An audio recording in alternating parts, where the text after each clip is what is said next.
Let's go, baby. Good morning. Wake up, wake up, wake up. Definitely want to there with some gratitude, thanking the Lord for the blessings that we receive and thanking Him for another beautiful day. So let's go, people. It's Motivation Monday. Hope all you had a fantastic weekend. I know I had a good time last night, even though, the Bengals lost. I was rooting for my wife's team and John, your team, man, and so many others that like Joe Burrow, man, but they just couldn't pull it off. And that San Fran game, my goodness gracious. You want to talk about worst case scenario? Wow. And that's the way it goes, right? That's the way it goes. And so today, I was listening to a video from Eric Thomas that was just straight up real. And it's been an Eric Thomas type of month, man. I mean, he's been popping up on my YouTube quite a bit, so I know he's getting that work in. But he had said something that was so profound, and he said that our development, or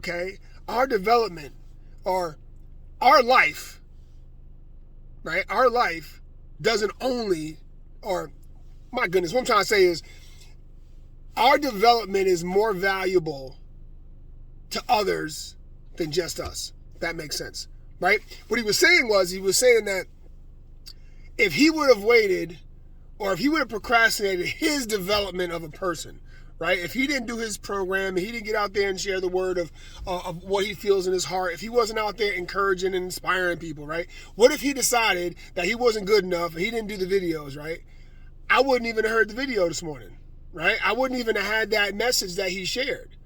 Think about that. So you developing as a person, is not only important to you, is what I'm trying to say.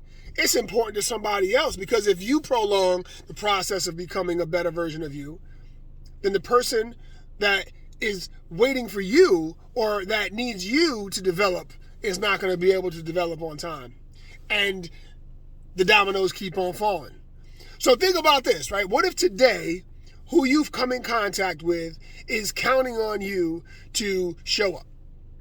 Counting on you to show up. Just like the quarterback from San Fran. Not to say that his injury was his fault, but because he wasn't able to perform, all the work that they worked up to make it to that championship game went out the window. The game plan, the coach's plan, all the work. I mean, think about it. There was players on that team that were in the best tip-top shape. They knew their plan. They knew everything that they needed to know. But because one person wasn't able to show up, the whole team takes the L. So I want to say this because it hit me hard to think there was a moment where I wasn't doing videos like this. I wasn't out here sharing, what I feel in my heart. I was a little embarrassed. I didn't want to get out there and put myself on blast. But what I found is that it's not only for me. And so I want to encourage you guys to remember that as you step out of the bed this morning, say your prayers being grateful of your life and the breath that you have in your lungs, and say, you know what, today someone is counting on me other than me to show up and be your best. Because we don't know when the Lord's calling us, so we might as well be our best, right? We might as well be our best, because guess what? Why not? And there's somebody else waiting for you to show up, or not waiting on you to be showed up, because sometimes people are just grinding and getting after it. They're not waiting for anything, but because you show up, they show up. Or because of a message that you received, you were able to leave breadcrumbs for them. Does that make sense, guys? All right, people, let's go. Motivation Monday. We get a little deep today. It's all good, though. That's how we get started. We do the root work, okay? We do the root work. You want the fruit on the end of the branches to change? Change the roots. Change the roots, guys. God bless y'all. I'll talk to y'all soon. Peace.